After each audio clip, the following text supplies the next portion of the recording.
Good afternoon, this is Gabriel Jackson, and welcome to BJC Mitzvah Day, number 93, using the Sefer HaChinuch. A mitzvah day keeps your soul on its way, and today we'd like to honor David and Myra Simon. We miss you. We love you. Thanks for listening. This mitzvah is for you. The prohibition to seal a covenant with any of the 7 Canaanite nations or with any worshippers of Avodah Zarah. And once again, this is from the second book of Shemos, Parshas Mishpatim. Says the pasuk, Lo sichros lahem v'leiloheim Baris, you shall not seal a covenant with them and their gods. This mitzvah restrains us from creating a bond with the unrepentant 7 Canaanite nations who dwelled in Eretz Yisrael, the land of Israel, when the Jewish people entered the land. These nations no longer exist, but their very essence was the embodiment of paganism and all its perverted and wicked trappings, including Avodah Zarah, idolatry, and practices such as passing their children through fire as offerings to their gods. The Torah makes it clear why it is imperative to remain apart from these nations, so that they will not teach you to act according to their abominations that they perform for their gods, and you will sin to Hashem your God. We don't want that to happen.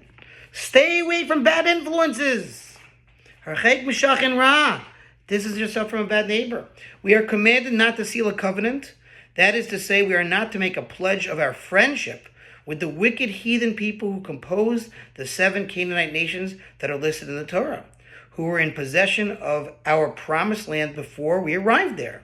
These 7 Canaanite nations are 1. The Hittite, the Amorite, the Perizzite, the Hivite, the Jebusite, the Canaanite, and the Girgashite.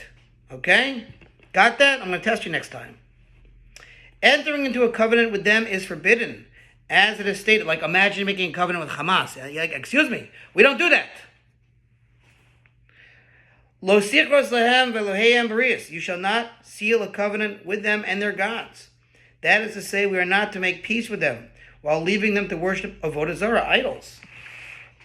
Among the underlying purposes of this mitzvah is to eliminate Avodah Zarah, idolatry, and all that it is in its service from the world. Okay?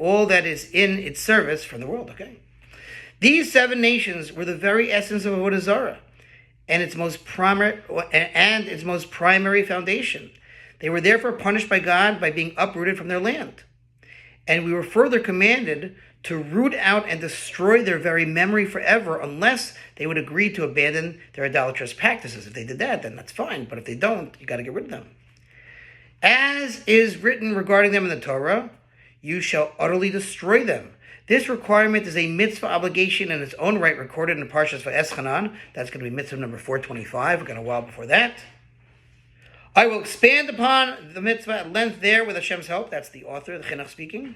Furthermore, we will relate there the purpose that these evil nations serve in the world, and how that mitzvah number 425, is included among the mitzvahs that apply for future generations, notwithstanding the fact that these 7 nations no longer exist. So we'll learn more about that soon. Thanks for listening. We'll continue this mitzvah, God willing, tomorrow night to sponsor future mitzvah. 36 100 the gold. Have a good Shabbos. I'll see you.